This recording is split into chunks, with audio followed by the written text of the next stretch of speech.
So hello guys, welcome back to my channel अर्थशास्त्र की नगरी। सो गाइज, जैसा कि आपने थंबनेल के अंदर देख ही लिया है, हम बात करने वाले हैं सीबीएसई के क्लास 12th के बिजनेस स्टडी के एक प्रैक्टिस पेपर के रिगार्डिंग, जो कि जो है दिल्ली गवर्नमेंट जो है आपके लिए जो है रिलीज़ करती है आपकी प्रैक्टिस के लिए कि भाई आप जो है एग्ज़ाम में किस टाइप के क्वेश्चंस जो हैं आपके बन सकते हैं, किस टाइप का क्वेश्चन का फॉर्मेट आपका रह सकता है, किस टाइप के एमसीक्यू क्वेश्चन, किस टाइप के assertion reasoning question, long question, short question, किस तरीके का फ्रेमवर्क, किस तरीके की केस स्टडी आपके बीएसटी के एग्ज़ाम में जो है आ सकती है, उसके लिए जो है ये सैम्पल पेपर, ये प्रैक्टिस पेपर जो है रिलीज़ करे जाते हैं। मेरे भाई, आप इन प्रैक्टिस पेपर को, इन सैंपल पेपर्स को जो है ज़रूर करके जाइएगा। बिल्कुल लेटेस्ट सैंपल पेपर्स जो है ये 24-25 के होते हैं और इनसे एग्ज़ाम में जो है सीधे-सीधे क्वेश्चन आपके जो हैं बनते हैं, ठीक है? कई-कई केस स्टडी ऐसी होती है जो सीधी-सीधी इसके अंदर जो है आपको एग्ज़ाम में देखने के लिए मिलती है, ठीक है? तो इन दोनों प्रैक्टिस पेपरों को, सैंपल पेपरों को आपको बहुत ही अच्छे से करके जाना है, ठीक है? 80 नंबर का आपका पेपर है, 3 घंटे का आपका पेपर है, 34 क्वेश्चन इसमें आपको देखने के लिए मिलेंगे, 20 एमसीक्यू होंगे, 4 शॉर्ट फिर लॉन्ग, इस तरीके से आपके 3 नंबर वाले, 4 नंबर वाले और 6 नंबर वाले, इस तरीके का आपका फ्रेमवर्क जो है वो आपका रहने वाला है। तो वन बाय वन आपको डिटेल में पूरा का पूरा पेपर जो है मैं आपको समझाने वाला हूँ, बताने वाला हूँ। जो भी चीज़ आपको समझ में ना आए, आप मेरे को कमेंट बॉक्स में कमेंट करके जो है पूछ सकते हैं। तो सबसे पहले हम बात करते हैं सबसे पहले क्वेश्चन की। सबसे पहले क्वेश्चन के अंदर ये कहता है कि भाई 3 दोस्त हैं जिसका नाम है राम, रहीम और तीसरे का नाम है रॉकी। तीनों जो है कंपनी में मैनेजर की पोस्ट पे काम कर रहे थे। राम एक वैज्ञानिक के रूप में काम करता है, अपनी नौकरी मानता है क्योंकि उसको जो है अपने कर्तव्यों का पालन करने के लिए व्यवस्थित ज्ञान प्राप्त है। वहीं रहीम की अगर हम बात करें तो रहीम के पास कौशल है, वो व्यवहारिक अनुप्रयोगों के कारण एक कलाकार के रूप में अपने काम का आनंद लेता है। जबकि रॉकी की अगर बात करें, वो खुद को एक पेशेवर मानता है क्योंकि उसे एमबीए जैसे विशेष ज्ञान की आवश्यकता होती है। तो यहाँ पे विभिन्न धारणाओं प्रबंध की प्रगति के बारे में भ्रम पैदा करती है। उपरोक्त चर्चा के आधार पे सही विकल्प का चयन कीजिए कि प्रबंध जो है वो विज्ञान है, प्रबंध जो है वो कला है या प्रबंध जो है वो पेशा है। मेरे भाई, प्रबंध, विज्ञान, कला और पेशा, यहाँ पे तो ये 1 नंबर में आपसे क्वेश्चन पूछा गया है, लेकिन ये एग्ज़ाम में मैं आपसे कह रहा हूँ फिक्स क्वेश्चन है। आपको पूरे पेपर के अंदर प्रबंध विज्ञान है, प्रबंध कला है या प्रबंध पेशा है, इसके ऊपर आपको जो है एग्ज़ाम में क्वेश्चन देखने के लिए मिलेगा ही मिलेगा। आप इसको बहुत ही अच्छे से यहाँ पे बात पढ़ के जाइएगा इसके बारे में बहुत ही अच्छे से। तो यहाँ पे जो है तीनों के बारे में ही बात की गई है, विज्ञान के बारे में भी बात की गई है, कला के बारे में भी बात की गई है और पेशे के बारे में भी ज्ञान ज्ञात की गई है। तो इसका जो आंसर हो जाएगा आपका उपरोक्त सभी, ये जो है इसका आंसर हो जाएगा डी। डी जो है मेरे भाई, इसका जो है करेक्ट आंसर आपका हो जाएगा। ठीक है जी। अब हम बात करते हैं दूसरे क्वेश्चन के रिगार्डिंग। देखिए, आप ये समझिए कि एक-एक नंबर के लिए आपको कितनी बड़ी-बड़ी केस स्टडी दी गई है। ये यहाँ पे आपको समझने की बहुत ज़्यादा आवश्यकता है। 1 नंबर आपको डीएसटी में गेन करने के लिए ये रामायण कथा पहले आपको पढ़नी पड़ेगी, आपको समझनी पड़ेगी और ये सिर्फ़ तभी हो सकता है जब आपका बेस जो है स्ट्रॉन्ग है। आपने एक-एक चैप्टर, एक-एक टॉपिक को बहुत ही अच्छे से समझा है। कहता है, रोबो एक बड़ी रिटेल कंपनी का मैनेजर है। उनकी कंपनी ने हाल ही में एक नए क्षेत्र में विस्तार किया है, जिससे कार्यभार में उल्लेखनीय वृद्धि हुई है। बढ़ते कार्य को कुशलतापूर्वक प्रबंधित करने के लिए रोबो ने संगठन का पुनर्गठन करने का निर्णय लिया। उन्होंने उन उन प्रमुख क्षेत्रों की पहचान की जिसमें सुधार की आवश्यकता है, जैसे विभागों के बीच बेहतर संचार, सुव्यवस्थित निर्णय लेने और स्पष्ट रिपोर्टिंग संबंध। स्थिति का विश्लेषण करने के बाद रवि ने संगठन को बिक्री, विपणन, संचालन और ग्राहक सेवा जैसे विशिष्ट विभागों में बांट दिया। ये लाइन आपके लिए बहुत ही ज़्यादा जो है इम्पोर्टेंट है, ठीक है। उन्होंने प्रत्येक विभाग प्रमुख को जिम्मेदारियां सौंपी और सुनिश्चित किया कि प्रत्येक विभाग के भीतर एक स्पष्ट पदानुक्रम हो। उन्होंने ये भी सुनिश्चित किया कि इन विभागों के कर्मचारी को उनके कार्य की कुशलता पूर्वक पूरा करने के लिए आवश्यक संसाधन उपलब्ध कराए जाएं। प्रश्न, जब रोबो ने कंपनियों को विभिन्न भागों में विभाजित किया और जिम्मेदारियां सौंपी तो उसने आयोजन प्रक्रिया का कौन सा चरण जो है लागू किया? उसने जब विभिन्न विभिन्न विभागों में बांटना क्या कहलाता है, ये यहाँ पे आपको बताना है। तो विभागीकरण वो जो है कहलाता है। ये विभागीकरण आपसे 1 नंबर में और इस तरीके की केस स्टडी फिक्स है, फिक्स एग्जाम में आती ही आती है। तो इसका जो आपका करेक्ट आंसर है वो है आपका सी। सी जो है मेरे भाई आपका करेक्ट आंसर हो जाएगा। अब हम बात करते हैं तीसरे क्वेश्चन के रिगार्डिंग। तीसरे क्वेश्चन के अंदर ये कहता है कि निम्नलिखित कथन को पढ़िए। असर्शन दे रखा है, रीजनिंग दे रखी है और हमें बताना है कौन सा सही है कौन सा गलत है। तो पहले कहता है असर्शन, पहले पढ़ते हैं असर्शन में क्या दे रखा है।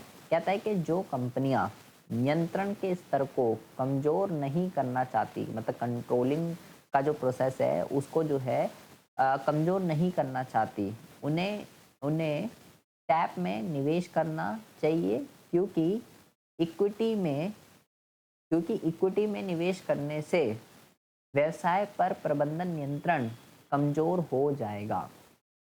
ये इसके बारे में क्या कह रहा है अभी मैं आपको डिटेल में बताता हूँ।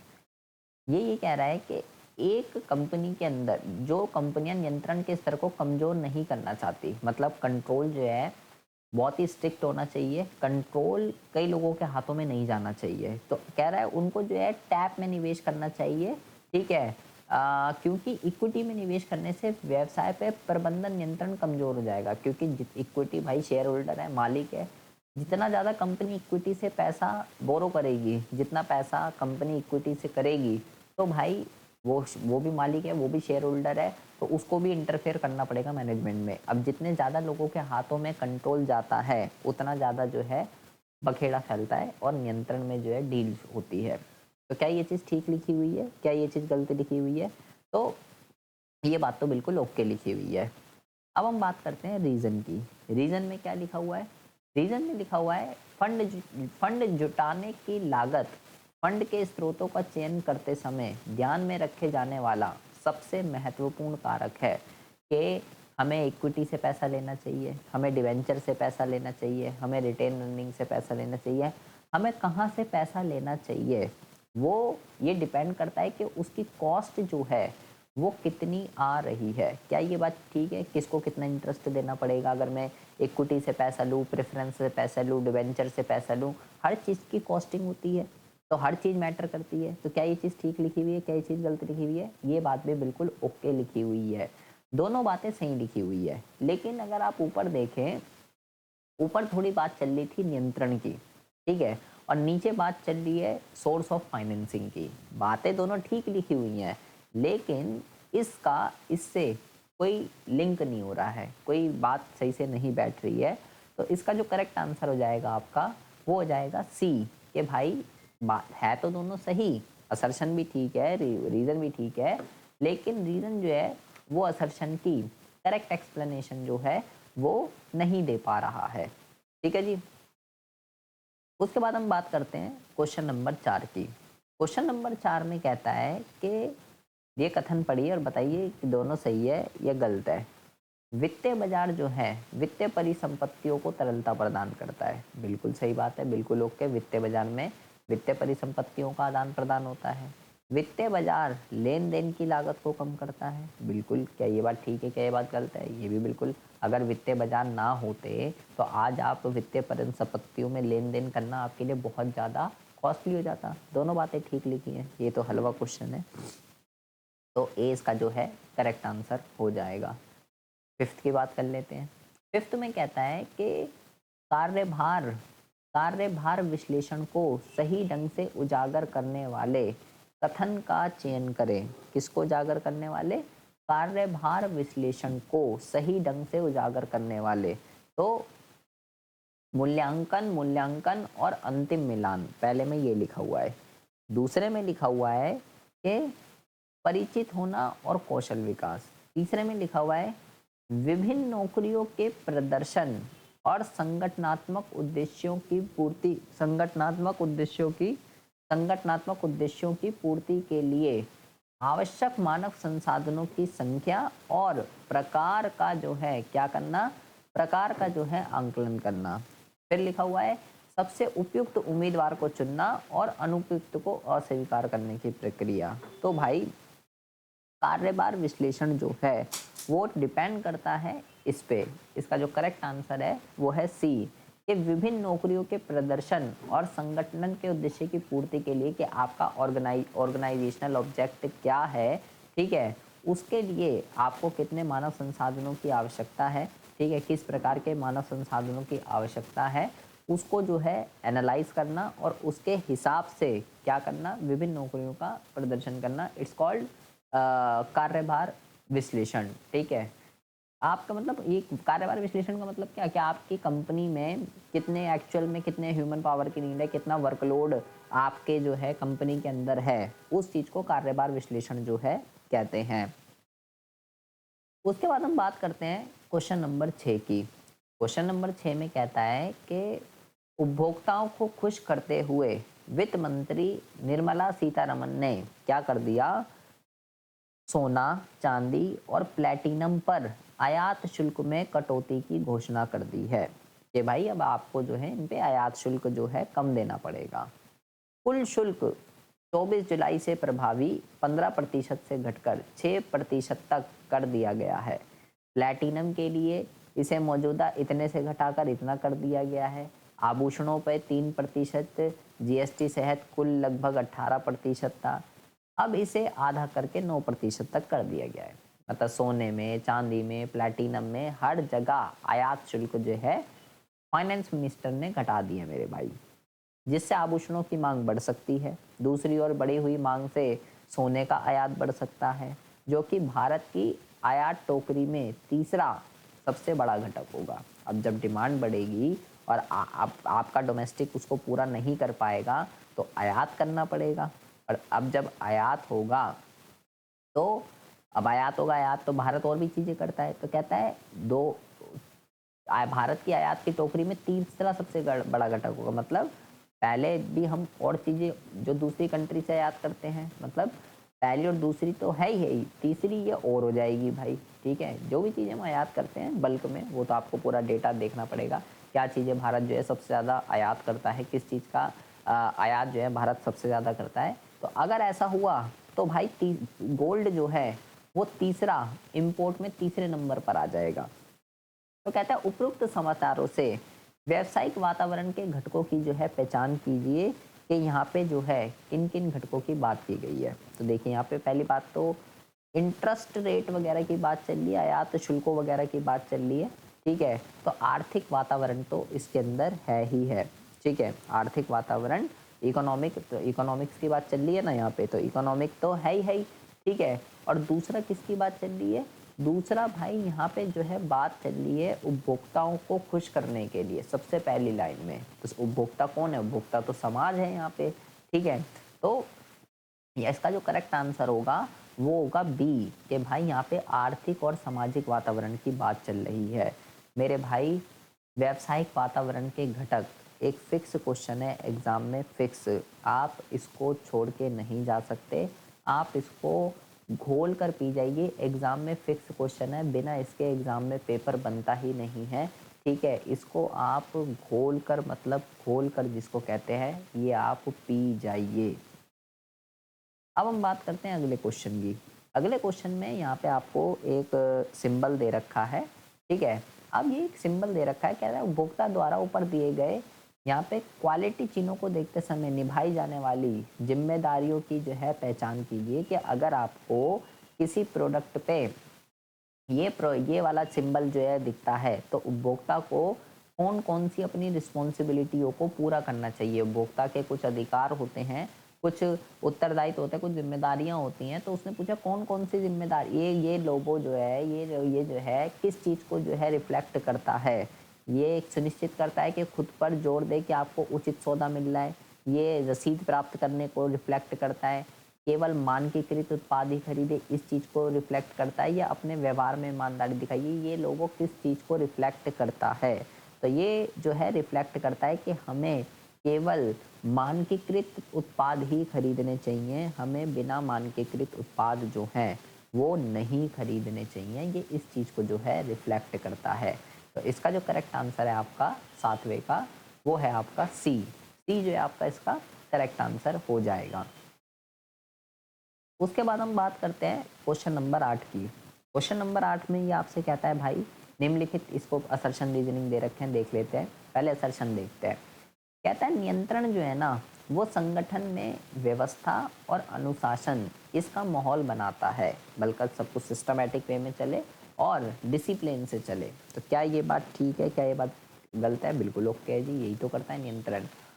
फिर लिखा हुआ है कि नियंत्रण जो है ना कर्मचारी की गतिविधियों पर कड़ी निगरानी रखकर उनके बेईमान व्यवहार को कम करने में जो है मदद करता है। ठीक है, अब जब कंट्रोल होता है तो ही तो सारी गतिविधियां सिस्टमेटिक वे से चलती। जब ऊपर से कंट्रोल होता है कि हाँ भाई सब कुछ देखा जा रहा है, हमें कड़ी निगरानी हम पे है, तभी व्यवस्था अनुशासन होता है। व्यवस्था और अनुशासन कैसे होगा? कर्मचारियों पर कड़ी निगरानी रखते तभी तो जो है वो सिस्टमेटिक वे में काम करेंगे। तो बातें जो हैं यहाँ पे बिल्कुल दोनों बिल्कुल ठीक लिखी गई है। ऊपर भी नियंत्रण की बात चल रही है, नियंत्रण भी की बात चल रही है। ये दोनों चीज़ें व्यवस्था और अनुशासन इसी चीज़ से ही पॉसिबल है। तो बातें दोनों ठीक ली गई है और रीज़न जो है वो असर्शन की करेक्ट एक्सप्लेनेशन दे रहा है। ठीक है, तो इसका जो करेक्ट आंसर हो जाएगा आपका वो हो जाएगा ए। ए जो है मेरे भाई इसका आपका करेक्ट आंसर जो है हो जाएगा। अब कहता है 9वें में, कहता है गलत विकल्प चुनिए। इसमें से रॉन्ग वाला आपको बताना है कि गलत जो है वो कौन सा है। ठीक है, कहता है ये ट्रेनिंग के ऊपर आपसे क्वेश्चन पूछा गया है। वेस्टिब्यूल प्रशिक्षण का एक संयुक्त कार्यक्रम है जिसमें जिसमें शैक्षणिक संस्थान और व्यावसायिक फर्म क्या करती हैं? सहयोग करती हैं। सबसे पहला ये लिखा हुआ है। जॉब रोटेशन चालन चाल चालन प्रशिक्षणों को एक विभाग से दूसरे विभाग में या एक नौकरी से दूसरी नौकरी में स्थानांतरित करता है। फिर लिखा हुआ है कोचिंग प्रशिक्षण की एक विधि है जिसमें वरिष्ठ व्यक्ति प्रशिक्षण के रूप में प्रशिक्षु का मार्गदर्शन और नियंत्रण करता है। ठीक है, देखिए फिर लिखा हुआ है प्रशिक्षु कार्यक्रम में प्रशिक्षु मास्टर कार्यकर्ता के मार्गदर्शन में सीखता है। आपको यहाँ पे प्रशिक्षण की अलग अलग विधियां होती है। ऑन द जॉब होती है, ऑफ द जॉब होती है। ठीक है, आपको सारी की सारी पता होनी चाहिए। ऑन द जॉब में क्या क्या आता है, ऑफ द जॉब में क्या क्या आता है। ठीक है, तो जब आप ये सारी विधियां पढ़ेंगे, ठीक है, वेस्टिब्यूल ट्रेनिंग, अप्रेंटिसशिप, कई सारी चीज़ें होती हैं। ठीक है, कई सारी चीज़ें होती है, जॉब रोटेशन, कोचिंग प्रशिक्षण। तो जब आप देखेंगे ये सारी चीज़ें बिल्कुल ओके लिखी हुई हैं। जॉब कोचिंग भी बिल्कुल ओके लिखा हुआ है, जॉब रोटेशन भी। और ये फिक्स क्वेश्चन है। ठीक है, प्रशिक्षण की ट्रेनिंग जो है, विधियाँ जो होती हैं on the job of the job, ये फिक्स क्वेश्चन है। यहाँ तो 1 नंबर में दिख रहा है, अभी आगे हम क्वेश्चन देखेंगे, हो सकता है इन मेथडों को एक्सप्लेन करने के लिए बोला गया हो। तो ये मेथड मैं आपको इसके बाद, अगर आपको बिजनेस स्टडी के अंदर वो कौन कौन से फिक्स टॉपिक हैं जिनकी एग्जाम में आने की पॉसिबिलिटी कहीं ज़्यादा है, अगर आपको वो चाहिए उनका विद आंसर हिंदी में, आप मुझे कमेंट बॉक्स में कमेंट कर सकते हैं। नेक्स्ट वीडियो हम उसी के ऊपर बनाएंगे। उसने पूछा था गलत वाला बता, तो गलत वाले के अंदर यहाँ पे इसकी बात चल रही है। प्रशिक्षु का मतलब होता है जो जो ट्रेनिंग है, जो ट्रेनर जो सीख रहा है, ठीक है, उसको कहते हैं। ठीक है, तो वो क्या कह रहा है, वो कार्यक्रम में प्रशिक्षु मास्टर कार्यकर्ता के मार्गदर्शन को सीखता है। ये गलत यहाँ पे लिखा हुआ है। 9वें का जो आंसर है वो है डी। डी जो है इसका आपका करेक्ट आंसर हो जाएगा। उसके बाद कहता है क्वेश्चन नंबर 10 में, कहता है सीसीटीवी जो है निगरानी का उपयोग सत्यापन के लिए, ओटीपी पूछना, फाइनों के लिए पासवर्ड, सुरक्षा प्रबंधन के लिए कार्य का उदाहरण है। सीसीटीवी सीसीटीवी जब यहाँ पे कर्मचारी काम कर रहा है, वो निगरानी का उपयोग सत्यापन के लिए, जैसे कि कई सारी चीज़ें होती है, वेरिफिकेशन के लिए हम ओटीपी पूछते हैं, फाइलों के लिए पासवर्ड, इस तरीके से सीसीटीवी जो है वो काम करने की, निगरानी का उपयोग करने का एक बिल्कुल सही चीज़ है। तो कहता है इसका सही विकल्प क्या है? योजना बनाना, आयोजन करना, निर्देशन करना या नियंत्रण करना। तो सीसीटीवी जो हम लगवाते हैं जहाँ पे कर्मचारी काम कर रहा है, वो किस लिए? उसके नियंत्रण के लिए। अभी ऊपर भी हमने पढ़ा था कि उसकी वो व्यवस्था और अनुशासन बनाए रखे, वो काम सही तरीके से करे, गलत काम ना करे, फालतू की चीज़ें ना करे, उसके लिए हम क्या करते हैं, सीसीटीवी जो है, जहाँ पे कर्मचारी काम कर रहा है वहाँ सीसीटीवी लगवा देते हैं। तो नियंत्रण करना इसका जो है करेक्ट आंसर हो जाएगा। अब हम बात करते हैं क्वेश्चन नंबर 11 की। क्वेश्चन नंबर 11 के अंदर कहता है लाभांश निर्णय जो है, इसके संबंध में सही कथन की पहचान कीजिए कि इसमें से सही कथन जो है वो कौन सा है। ये निर्णय अंशधारक मतलब शेयर होल्डर, उसकी बात कर रहा है। अंशधारक के धन को अधिकतम करने के समग्र उद्देश्य को ध्यान में रखते हुए लिया जाता है। फिर कहता है कि चालू परिसंपत्तियां वह परिसंपत्तियां हैं जो 1 वर्ष के भीतर नकदी में परिवर्तित हो जाती है। यहाँ पे पूछा गया है लाभांश निर्णय के संबंध में सही कथन की पहचान कीजिए। तो ये पॉइंट तो लाभांश, यहाँ तो करंट एसेटों की बात चल रही है, ठीक है। फिर कहता है पूंजी बजट निर्णय अपरिवर्तनीय है। वो लाभांश निर्णय का उससे क्या लेना देना भाई, यहाँ भी पूंजी बजट की बात चल रही है। ये तीनों के तीनों भाई, इनका तो इस टॉपिक से कोई लेना ही देना नहीं है। ये पूंजी बजट की बात चल रही है, ये ये अलग मुद्दा चल रहा है यहाँ पे, ये अलग मुद्दा चाहिए। यहाँ तो कोई बात ही, ये तो मतलब इससे आसान हलवा क्वेश्चन कोई हो ही नहीं सकता, ठीक है। तो करेक्ट आंसर क्या है, वो है ए जो है इसका करेक्ट आंसर हो जाएगा। मतलब आप इसको सिर्फ पढ़ के बता सकते हो।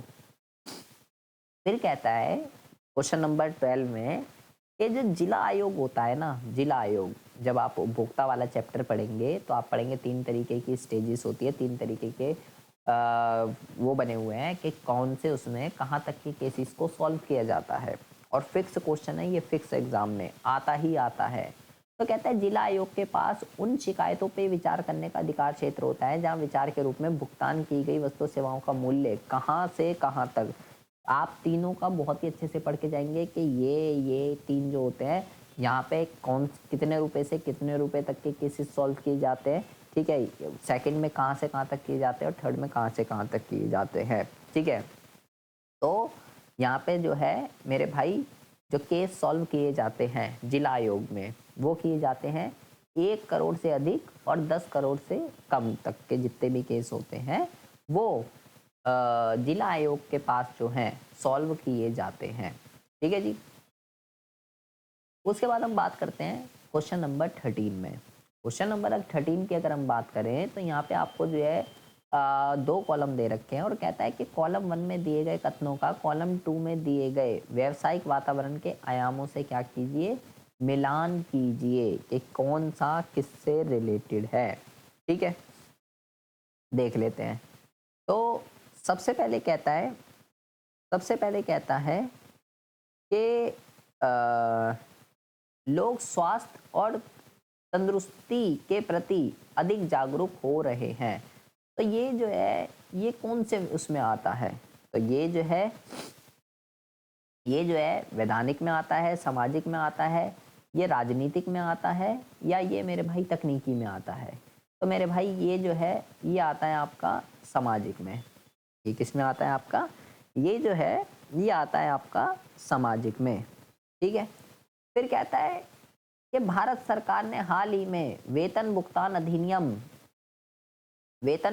अधिनियम 1936 की धारा 6 में संशोधन किया है ताकि कुछ उद्योगों के नियोक्ताओं को भुगतान के विभिन्न इलेक्ट्रॉनिक तरीके के माध्यम से भुगतान करने की अनुमति मिल सके। यहाँ पे बात चल रही है कुछ अधिनियम धारा इसकी, ये किस में आएगा, ये आएगा वैधानिक में। फिर कहता है कि वैज्ञानिक सुधार और नवाचार जो उत्पाद और सेवाओं के नए तरीके और व्यवसाय का संचालन करता है, तकनीकी मतलब हलवा जिसको कहते हैं भाई, तकनीक विज्ञान नए तरीके, सोचने की जरूरत नहीं है, आपको कुछ मत करने की जरूरत नहीं है। अब बचा लास्ट ये, तो आपका आंसर क्या बन रहा है, आपका आंसर बन रहा है 2 1 ये देख लीजिए कहाँ पे लिखा हुआ है, 2 1 4 3 देख लेते हैं नीचे। 2 1 4 3 मेरे भाई आपका लिखा हुआ है यहाँ पे। बी जो है वो इसका करेक्ट आंसर जो है वो हो जाएगा। मतलब इतना आसान, अगर आपको मतलब आपने एक बारी रफली भी अगर आपने पढ़ा है बिजनेस स्टडी की कंप्लीट वीडियो हिंदी में, part A part B complete मैंने बना रखी है। अगर आपने वो वीडियो नहीं देखी है प्लेलिस्ट में जाके आप देख सकते हैं, ना मिले मुझे कमेंट बॉक्स में कमेंट करके बता दीजिएगा। 14 की बात कर लेते हैं।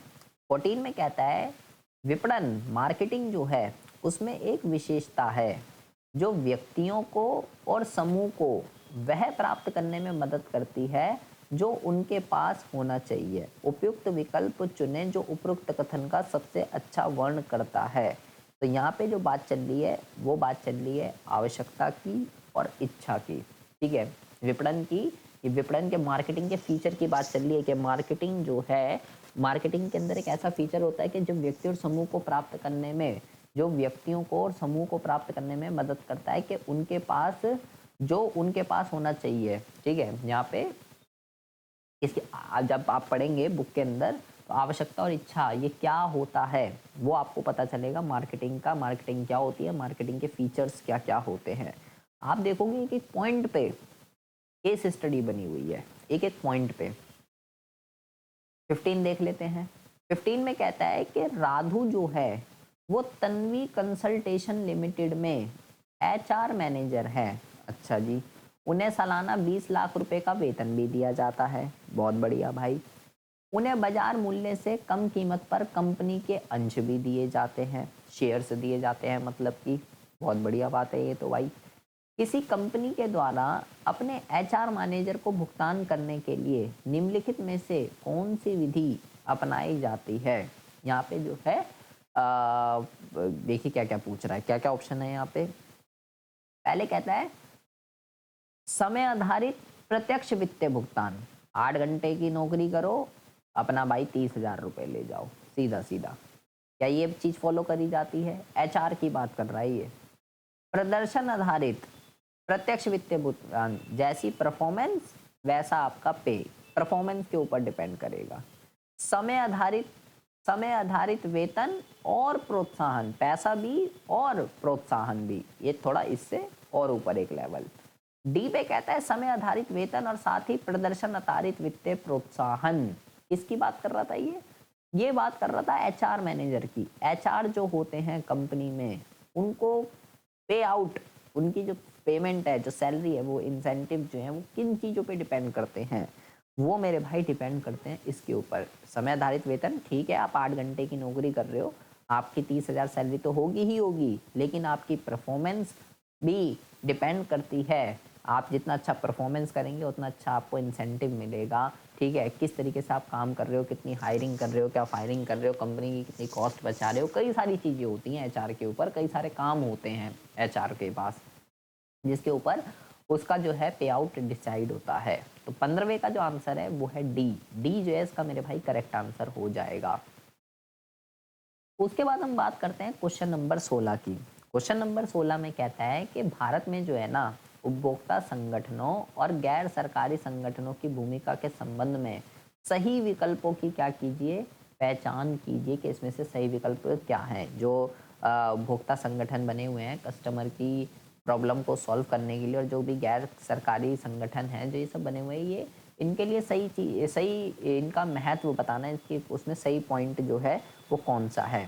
पहले में कहता है इसमें ना केवल उपभोक्ताओं को उनके अधिकारियों और जिम्मेदारी के बारे में शिक्षित करना शामिल है, बल्कि उनकी शिकायतों का निवारण करने में भी मदद मिलती है। तो क्या ये चीज़ ठीक है, क्या ये चीज़ गलत है? तो ये तो बिल्कुल ओके लिखा हुआ है भाई साहब।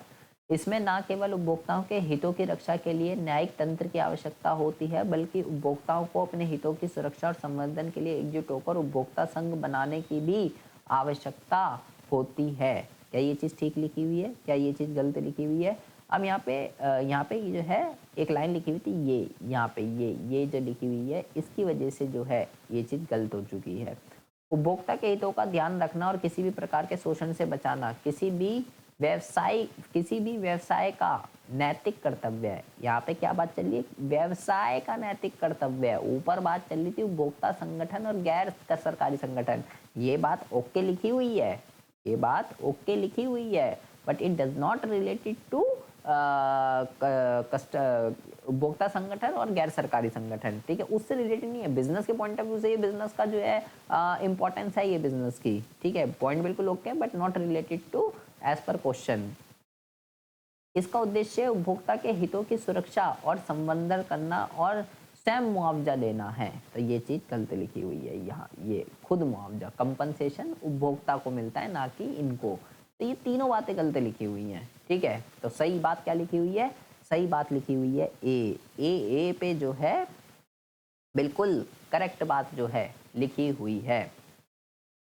अब बात करते हैं 17वें क्वेश्चन की। 17वें क्वेश्चन में कहता है कि वित्तीय प्रबंधन जो होता है फाइनेंशियल मैनेजमेंट से अलग कार्य की पहचान करें। वित्तीय प्रबंधन से अलग कार्य की पहचान करें।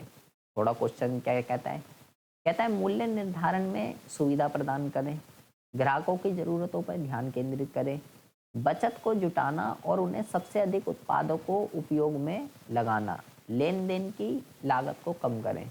यहाँ पे कहता है कि फाइनेंशियल मैनेजमेंट जो होता है ना, फाइनेंशियल मैनेजमेंट उस वो क्या क्या काम करता है, ठीक है, वो क्या क्या काम करता है। तो फाइनेंशियल मैनेजमेंट का सबसे बड़ा जो काम होता है बचतों को वहाँ पे लगाना जहाँ पे उससे हम सबसे ज़्यादा प्रोडक्टिविटी जो है ले सके, ये जो है उसका सबसे पहला जो है काम है, ठीक है।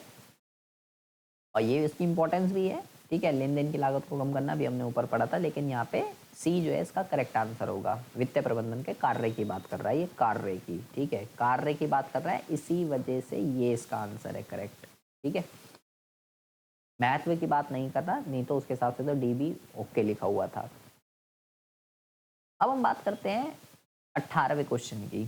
18वें क्वेश्चन में मेरे भाई ये कहता है कि जो पूंजी संरचना होता है ना, कैपिटल स्ट्रक्चर, इसके चयन को प्रभावित करने वाले कई सारे कारक होते हैं। कैपिटल स्ट्रक्चर आप पढ़ेंगे, आप देखेंगे स्थिर पूंजी, लचीली, ठीक है, फिक्स, वेरिएबल और आपकी कैपिटल, तीनों के फैक्टर्स होते हैं जो कि फिक्स क्वेश्चन है, एग्जाम में आता ही आता है। फिक्स बोल दे तो फिक्स। अब यहाँ पे देखिए क्या क्या पॉइंट लिखे हुए हैं, A B C D E, कई सारे 4-5 पॉइंट लिखे हुए हैं, तो पढ़ लेते हैं एक एक करके। कहता है ब्याज एक कटौती योग्य व्यय है, ब्याज जो है कटौती योग्य व्यय है। ऋण की लागत कर दर से ऋण की लागत कर दर से प्रभावित होती है। बड़ा खतरनाक पॉइंट लिखा हुआ है, जो भी लिखा हुआ है ना वर्डिंग समझ में आ रही है ना कुछ। बी देख लेते हैं, बी में क्या लिखा हुआ है। पूंजी संरचना, कैपिटल स्ट्रक्चर को कौन कौन से कारक प्रभावित करते हैं। हमें यहाँ पे फिलहाल पहले आपको क्वेश्चन समझना है कि कैपिटल स्ट्रक्चर, हमें लॉन्ग टर्म से पैसा लेना चाहिए, हमें शॉर्ट टर्म से पैसा लेना चाहिए, कहाँ से हमको पैसा लेना चाहिए, वो चीज़ किस चीज़ के ऊपर डिपेंड करती है, ठीक है, वो हमें यहाँ पे बताना है। यदि कंपनी का रिटर्न ऑफ इंटरेस्ट या रिटर्न ऑफ इन्वेस्टमेंट इंटरेस्ट है, पहली बात तो ये आरओआई अधिक है, तो वह ईपीएस बढ़ाने के लिए समता पर व्यापार करने का योग्य उनको चुन सकती है। क्या ये बात ओके है? बिल्कुल ओके है जी। इस पे पूरा न्यूमेरिकल क्वेश्चन आता है आपका एग्जाम में, 6 नंबर का भी एग्जाम में क्वेश्चन पूछा गया है, तो ये तो बिल्कुल ओके लिखा हुआ है।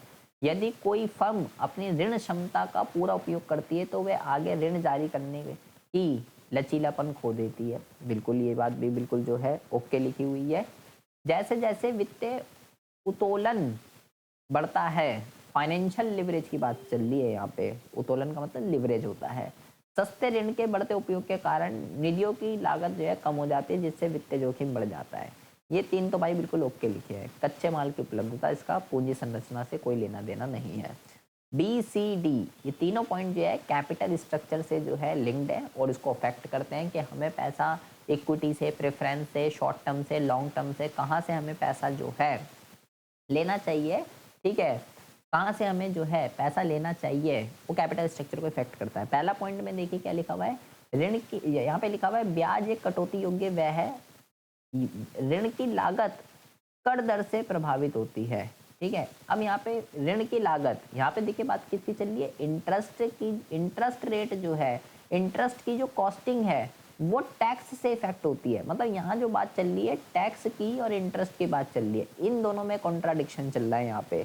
इन दोनों पॉइंटों का यहाँ पे कैपिटल स्ट्रक्चर से तो कोई बात ही नहीं हो रही है, कैपिटल स्ट्रक्चर की कोई बात ही नहीं हुई यहाँ पे। तो ए तो या ए पॉइंट और ई पॉइंट तो नॉट रिलेटेड टू क्वेश्चन है, ठीक है। तो करेक्ट क्या है, करेक्ट जो है वो बी, सी और डी है, ठीक है। तो 18वें का जो आपका करेक्ट आंसर है वो है सी, बी, सी और डी। ये जो है इसका मेरे भाई करेक्ट आंसर हो जाएगा।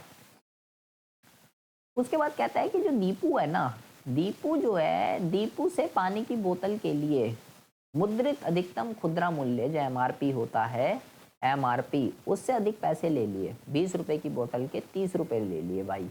दीपू को कौन सी राहत नहीं मिल सकती है, उसकी जो है पहचान कीजिए, ठीक है। कहता है भुगतान की गई कीमत, भुगतान, दीपू को कौन सी राहत नहीं मिल सकती है, इसकी पहचान करें। कौन सी, क्या चीज़ उसको नहीं मिलेगी। अगर 20 की बोतल किसी ने 30 में दे दी, तो भुगतान की गई कीमत, भुगतान की गई कीमत वापसी करे, क्या ये चीज़ मिल सकती है? हाँ जी, ये तो मिल सकती है। दंडात्मक हर्जाना, दंडात्मक हर्जाना दे, दंडात्मक हर्जाना दे। फिर लिखा हुआ है अनुचित व्यापार व्यवहार को बंद करे और भविष्य में ऐसा ना करे। और लिखा हुआ है 50,000 रुपए का दावा करे। इसमें लिखा हुआ है कौन सी राहत उसको नहीं मिल सकती है, नहीं की बात कर रहा है कि क्या चीज़ उसको जो है नहीं मिलेगी। तो यहाँ पे जो है ये पहला पॉइंट हो सकता है, दूसरा पॉइंट हो सकता है, तीसरा हो सकता है, ठीक है भाई। या तो उसने जितना एक्स्ट्रा पैसा दिया है वो वापसी कर दे, या जितना उसका एक्चुअल में उसको उसने गलत किया है, गलत के हिसाब से जो अर्जाना बनता है वो जो शॉपकीपर है जितना बनता है उतना दे, ठीक है। और ये गलत काम ना करे आगे भविष्य में, या ऐसे भी हो सकता है, तीनों तो हो सकता है। लेकिन कह रहा है 50,000 रुपये का दावा करके मुझे 50,000 रुपये चाहिए। 20 की बोतल के अगर किसी ने 25 रुपये ले लिए, 20 की बोतल के अगर 25 रुपये ले लिए, ठीक है, तो अगर वो कस्टमर कहे जी मेरे को 50,000 रुपये चाहिए, तो ये चीज़ इलॉजिकल है, ठीक है। ऐसा जो है ये इलॉजिकल है। ऐसा जो है अगर वो बोले कि कंज्यूमर कोर्ट में जाके जी मेरे को 50,000 रुपये चाहिए, तो भाई ये चीज़ गलत है, ठीक है, ये चीज़ नहीं हो सकती है। तो ये डी जो है इसका करेक्ट आंसर हो जाएगा। उसके बाद हम बात करते हैं 20वें क्वेश्चन की। 20वें क्वेश्चन के अंदर, 20वें क्वेश्चन के अंदर कहता है निम्नलिखित कथनों को ध्यान से पढ़ें। पहले कहता है कथन 1, पूंजी बजट निर्णय जो होता है वो बहुत महत्वपूर्ण होते हैं, उन्हें अत्यंत सावधानी से लिया जाना चाहिए। क्या ये बात ठीक है? बिल्कुल, क्योंकि ये लॉन्ग रन से रिलेटेड होते हैं, एसेट से रिलेटेड होता है, ये चेंज नहीं होते हैं। निवेश संबंधित निर्णय लंबे समय में फर्म की कमाई क्षमता को प्रभावित करते हैं और भारी लागत को छोड़कर अपरिवर्तनीय होते हैं। क्या ये चीज़ ठीक है, क्या ये चीज़ गलत है? दोनों के दोनों चीज़ें बिल्कुल ओके लिखी हुई है, दोनों कथन बिल्कुल सत्य हैं, ठीक है। 20 के 20 एमसीक्यू मैंने आपको यहाँ पे समझाए हैं, एक एक नंबर वाले।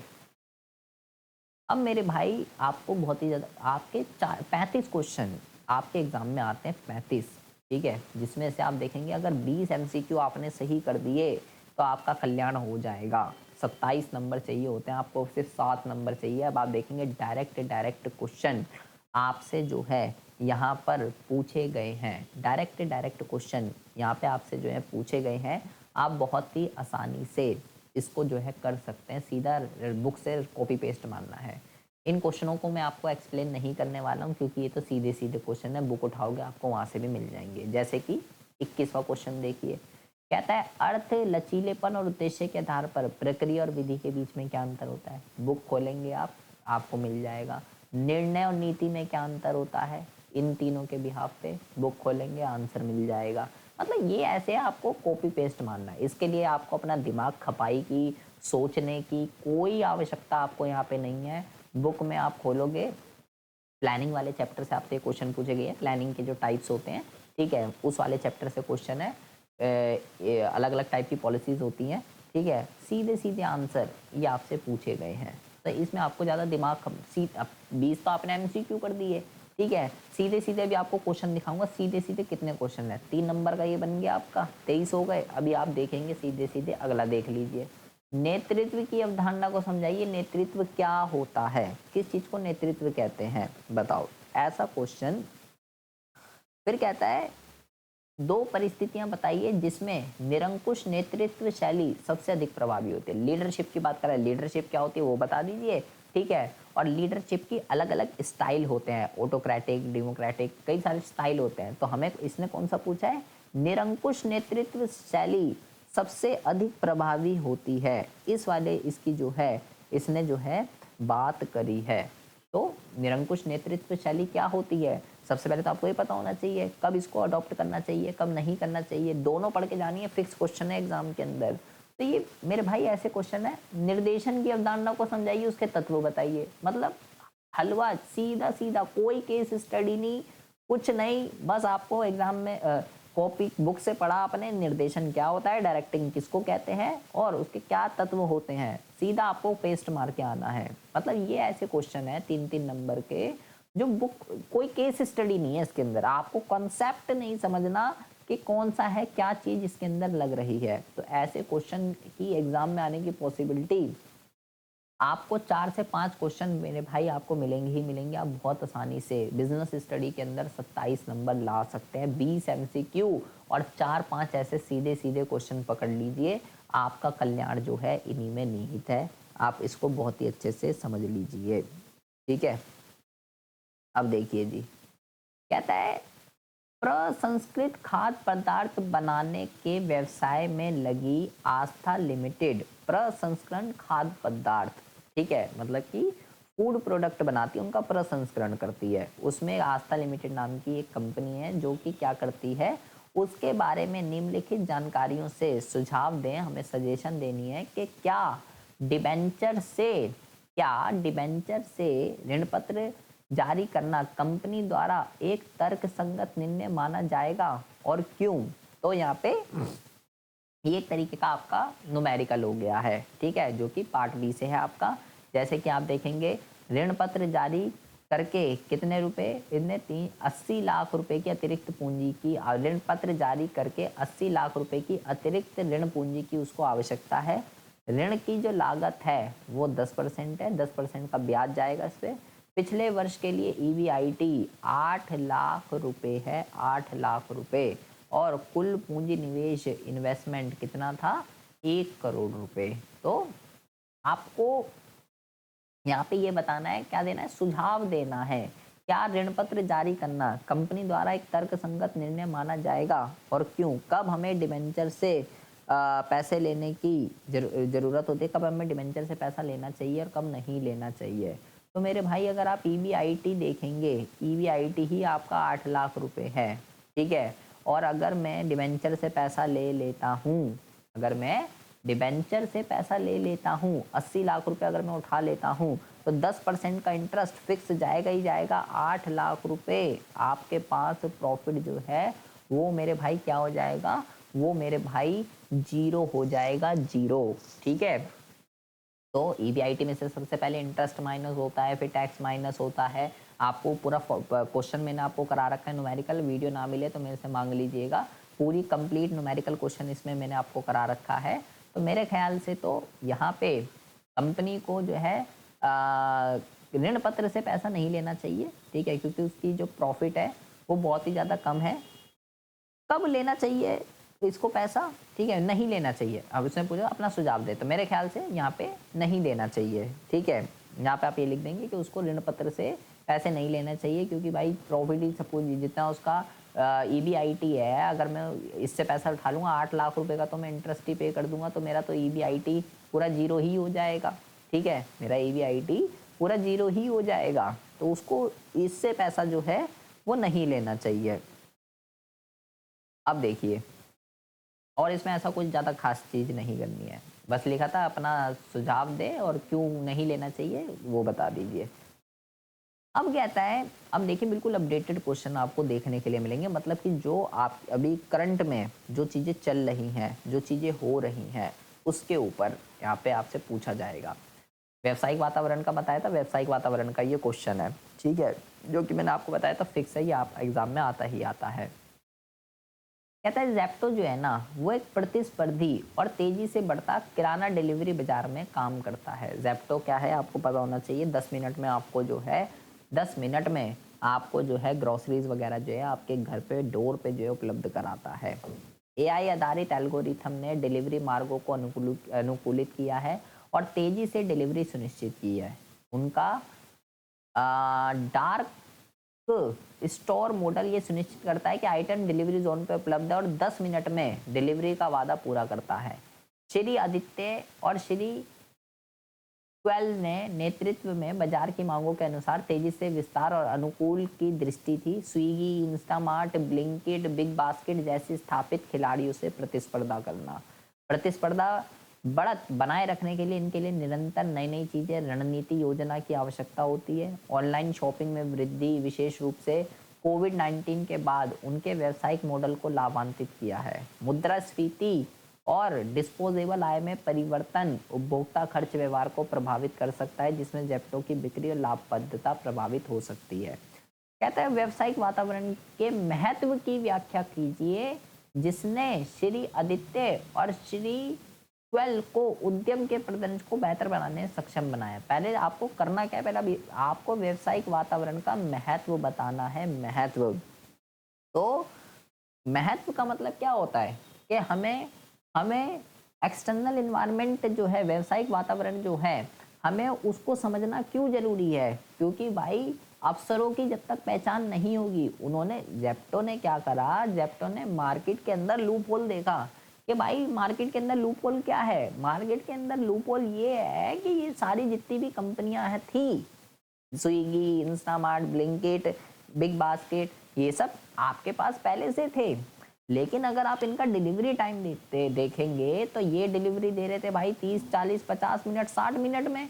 ठीक है, वहीं ज़ेप्टो आपको कह रहा है मैं 10 मिनट में आपको जो है सब कुछ आपके घर पे उपलब्ध कराऊंगा।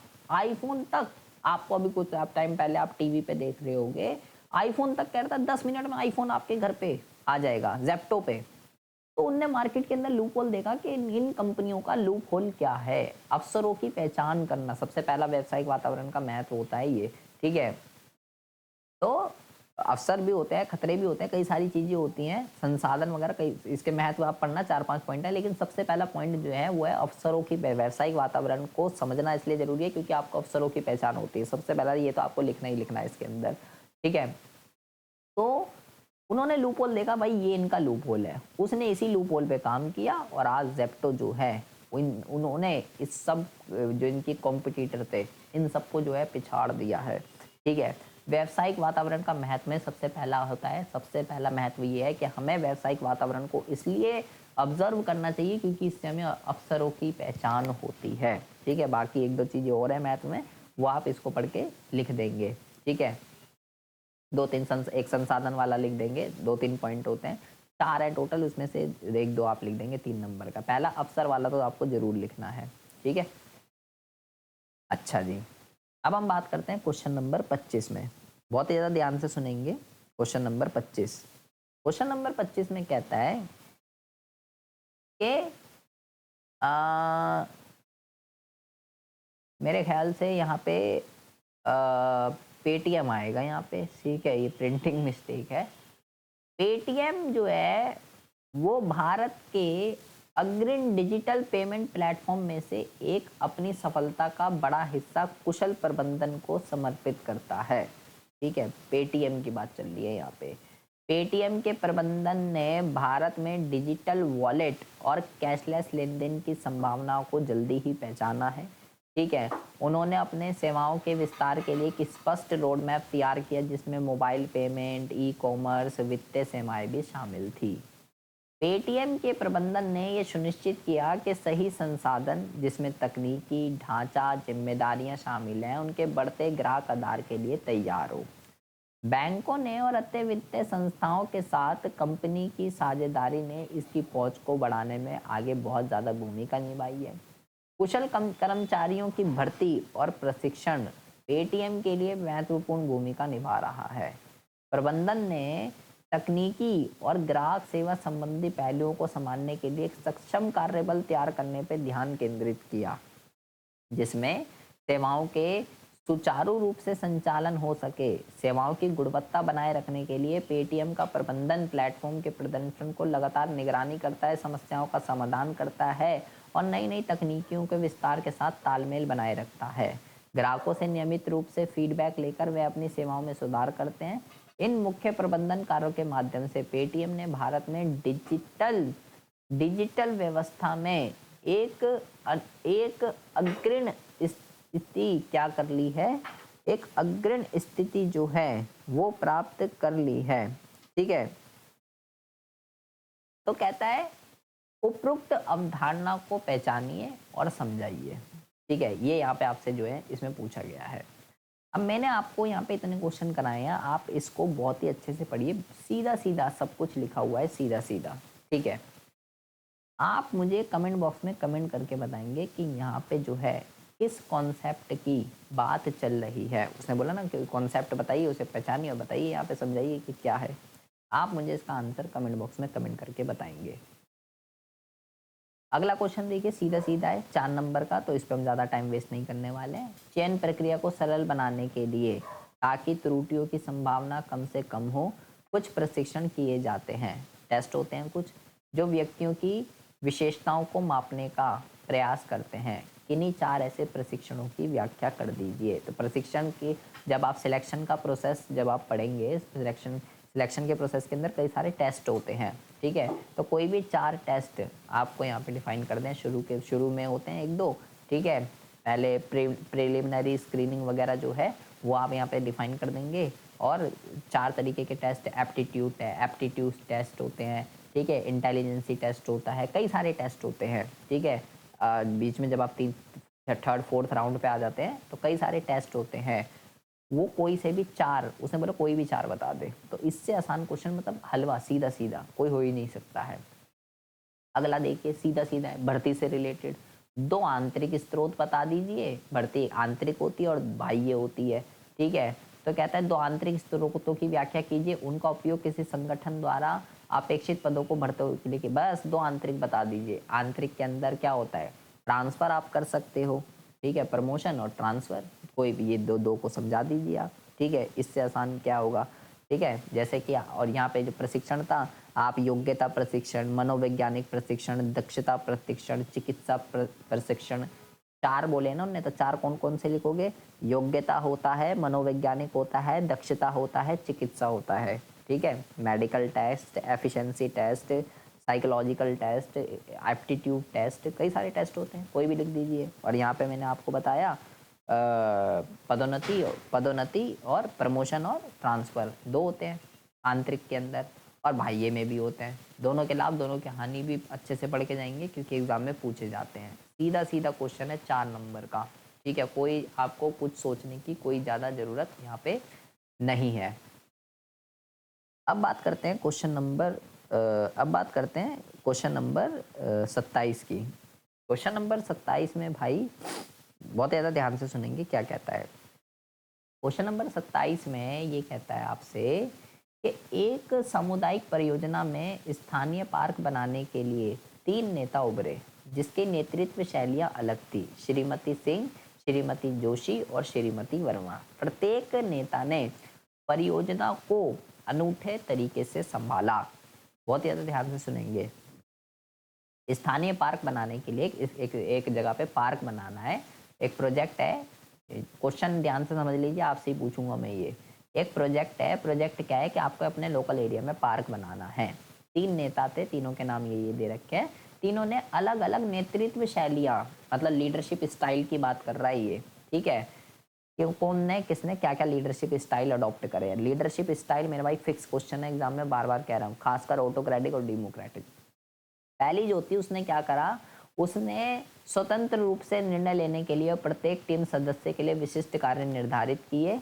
उन्होंने उनकी संरचित दृष्टि ने त्वरित प्रगति की, लेकिन कुछ स्वयं सेवकों को लगा कि उनकी राय का महत्व नहीं दिया गया, जिससे मनोबल उनका कम हुआ। मतलब पहली बंदी थी श्रीमती सिंह। उन्होंने स्पष्ट दृष्टिकोण के साथ परियोजना की जिम्मेदारी ली कि ठीक है मैं करूंगी।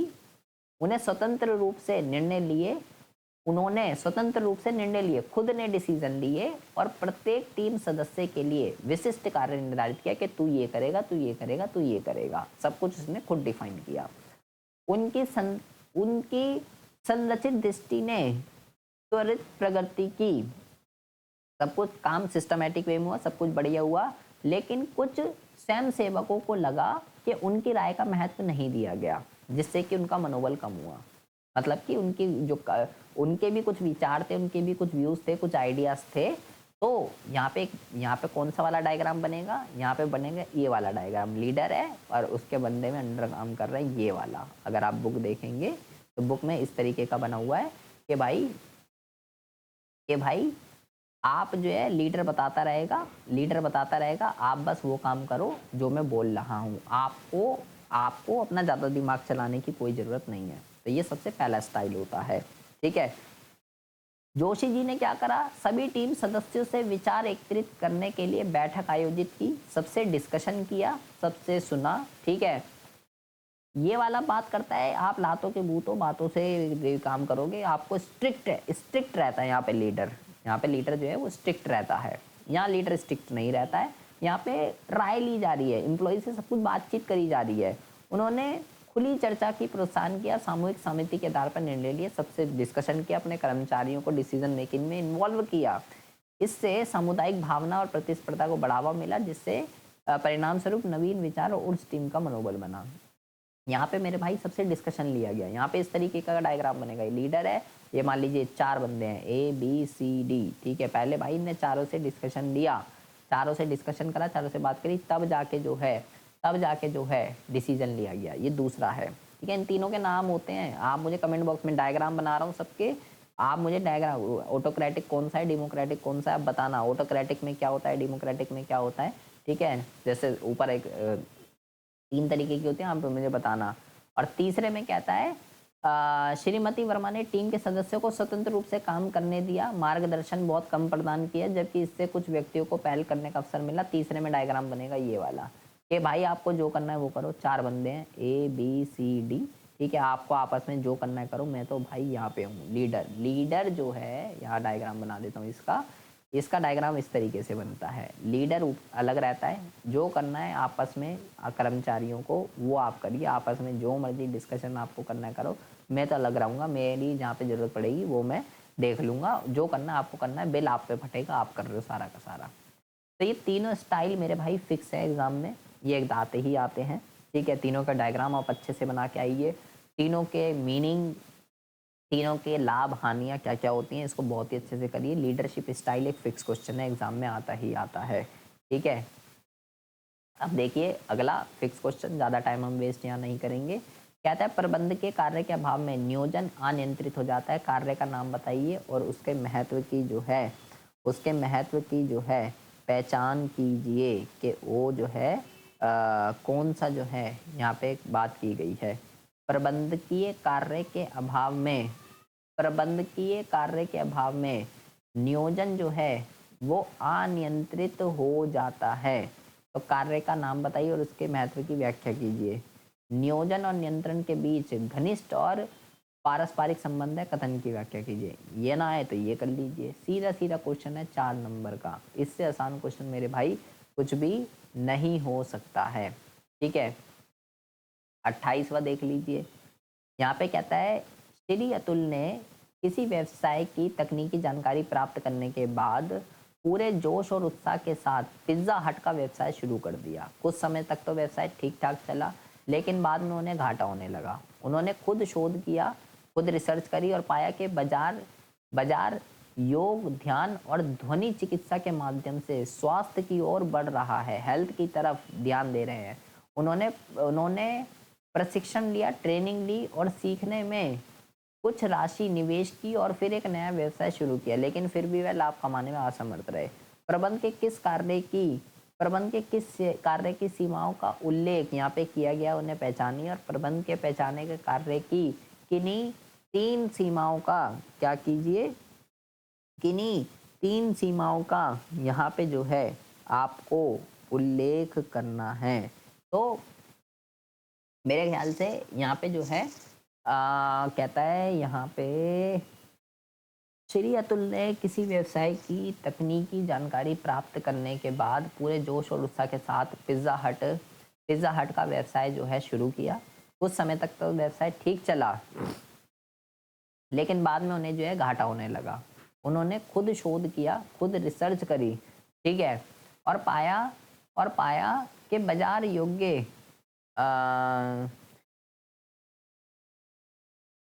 बाजार योग्य ध्यान पर ध्वनि चिकित्सा के माध्यम से स्वास्थ्य की ओर जो है वो बढ़ रहा है। उन्होंने प्रशिक्षण लिया और सीखने में कुछ राशि निवेश करी और फिर एक नया व्यवसाय शुरू किया, लेकिन फिर भी तो कहता है प्रबंध के किस कार्य की सीमाओं का। पहले तो आपको प्रबंध के काम नियोजन, सबसे पहला काम क्या होता है, नियोजन, ठीक है, नियोजन संगठन, नियोजन संगठन, नियुक्तिकरण, नियुक्तिकरण, नियुक्तिकरण, निर्देशन और नियंत्रण। सबसे पहले तो आपको सबसे पहले तो आपको सारे के सारे काम प्रबंध के पता होने चाहिए, ठीक है, कि प्रबंध के क्या क्या काम होते हैं। तो यहाँ पे एक काम की बात करी, प्रबंध के पहचाने गए कार्य के किन्हीं 3 सीमाओं का। तो यहाँ पे जो है किसी व्यवसाय व्यवसाय की तकनीकी जानकारी प्राप्त करने के बाद पूरे जोश और उत्साह के साथ रिजल्ट, कुछ समय तक तो व्यवसाय ठीक चला, लेकिन बाद में उन्हें घाटा होने लगा। घाटा होने लगा। उन्होंने खुद शोध किया, रिसर्च करी और पाया कि बाजार योग्य, जो इस लाइन से ही मिलेगा आपको जो मिलेगा, और पाया कि बाजार योग्य ध्यान और ध्वनि चिकित्सा के माध्यम से स्वास्थ्य की ओर बढ़ रहा है। उन्होंने प्रशिक्षण भी लिया और सीखने में कुछ राशि निवेश भी की, फिर एक नया व्यवसाय जो है शुरू किया, लेकिन फिर भी उनको जो है लाभ नहीं मिल पाया। इसका मैं बताता हूँ आपको, अभी इसमें मेरा दिमाग नहीं चल रहा भाई। अगर आपको पता चले मुझे कमेंट बॉक्स में फिर भी इसका बताइएगा कि इसका आंसर जो है वो क्या है। उत्पाद अवधारणा और उत्पादन अवधारणा के बीच कोई 4 अंतर बताइए। ये तो सीधा सीधा हलवा क्वेश्चन है, ठीक है, सीधा सीधा हलवा क्वेश्चन है ये। प्रतिभूति अनुबंध 1956 के अनुसार 1956 के अनुसार इसका तात्पर्य किसी भी व्यक्ति से है, चाहे वह निगमित हो या नहीं, जिसका गठन प्रतिभूतियों की खरीद बिक्री या लेन देन के व्यवसाय की सहायता देने या नियमित करने का नियंत्रण करने के उद्देश्य से किया गया हो। संगठन की जो है पहचान करें और उपरोक्त संगठन द्वारा किए जाने वाले कार्यों की जो है पहचान कीजिए। तो यहाँ पे जो है सीधा सीधा स्टॉक एक्सचेंज की बात चल रही है। स्टॉक एक्सचेंज क्या होता है, स्टॉक एक्सचेंज के कार्य जो है लिख देंगे। ये तो सीधा सीधा आसान क्वेश्चन है। अगला भी देखिए हलवा क्वेश्चन है, मतलब डायरेक्ट ही पूछा गया है कि भाई इन दोनों के बीच क्या अंतर होता है बता दीजिए। बुक खोलेंगे आपको आंसर मिल जाएगा। इनको डिफाइन कर दीजिए, बुक खोलोगे आपको आंसर मिल जाएगा। मतलब 32वां क्वेश्चन तो सीधा सीधा हलवा क्वेश्चन है आपका। अब यहाँ पे देख लीजिए, यहाँ पे देखते हैं प्रबंध के सिद्धांत के महत्व के किन्हीं 3 बिंदुओं पर प्रकाश डालिए, ठीक है। कहता है आहूजा बिल्डर एक मशहूर कंपनी है, इसमें कई कर्मचारी हैं, इसकी मुख्य क्षमता निर्माण कार्य है, लेकिन इन्हें कई अन्य कार्यों से भी निपटना है। ये प्रचालन, जनसंपर्क, विज्ञापन, वित्त आदि से जुड़े हैं।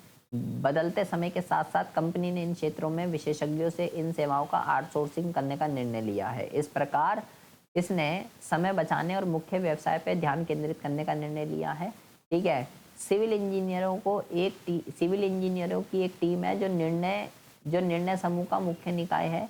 यह समूह विचारशील और उचित निष्कर्ष निकालकर भविष्य की निर्माणी परियोजनाओं से संबंधित निर्णय लेता है। देश के अखबारों में आहूजा बिल्डर्स द्वारा आम लोगों को बेहतर सुविधाएं प्रयास करने की सराहना है। कंपनी उद्योग में अत्यंत अंतर्राष्ट्रीय कंपनियों के साथ कंधे से कंधा मिलाकर चलती है। इसके लिए वह बार बार अपने कर्मचारियों को तैयार करता है। उचित प्रशिक्षण मॉड्यूल वैश्विक स्तर पर बदलती परिस्थितियों की शिक्षित करती है। इस साल कंपनी की कुल संपत्ति इतने करोड़ हो चुकी, उम्मीद है कंपनी इतिहास उपलब्ध करेगी। कॉर्पोरेट सामाजिक उत्तरदायित्व पहल को पूरा करने में भी कंपनी को उचित स्थान दिया गया है।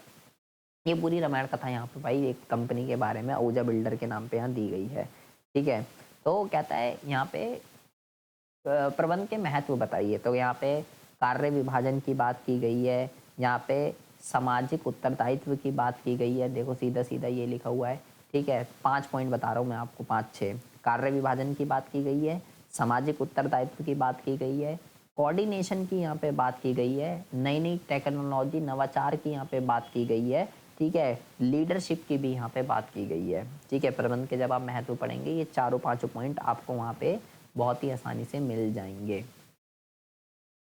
फिर कहता है पैकेज, 34वां क्वेश्चन देख लीजिए, पैकेजिंग के कोई 4 कार्य, सीधे मतलब 6 नंबर भाई, कोई कोई है इससे मतलब कोई केस स्टडी नहीं, कुछ नहीं, सीधा पैकेजिंग के कार्य बताओ। इससे आसान क्वेश्चन कोई होगा, आप खुद सोचिए।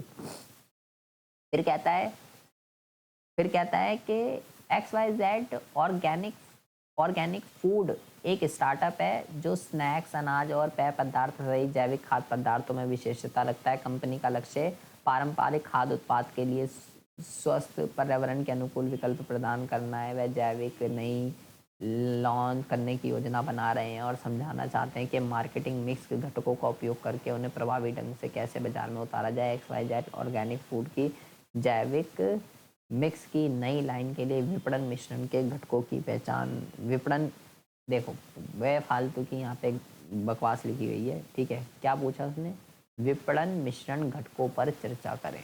ये फालतू की बकवास, ये कुछ नहीं है, उसका काम है विपणन मिश्रण के घटक, तो बता दीजिए उसको।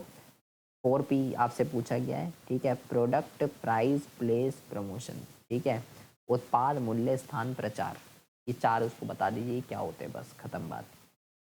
ये हो गया आपका 34वां क्वेश्चन। ठीक है, एक क्वेश्चन बस आपका यहाँ पे, मैंने आपसे 2 क्वेश्चन पूछे। ठीक है, ये इसमें मेरा भी थोड़ा ध्यान नहीं आ रहा है, ये मेरा क्या है, ये आपसे मैंने पूछा था एक, और एक मैंने आपसे पूछा था आई थिंक ये पेटीएम वाला।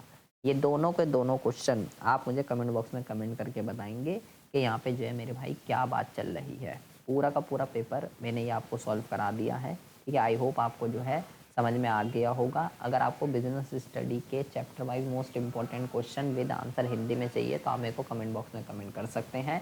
चैनल पर अगर आप पहली बार आए हो तो प्लीज़ इस चैनल को सब्सक्राइब करके बेल आइकन को ज़रूर प्रेस कर लीजिएगा, क्योंकि आपके लिए ऐसी वीडियो रोज़ाना चैनल पर जो है मैं लाता रहता हूँ। मिलते हैं आपसे नेक्स्ट वीडियो में ऐसे इंटरेस्टिंग टॉपिक के साथ। तब तक के लिए have a good day, bye bye, take care.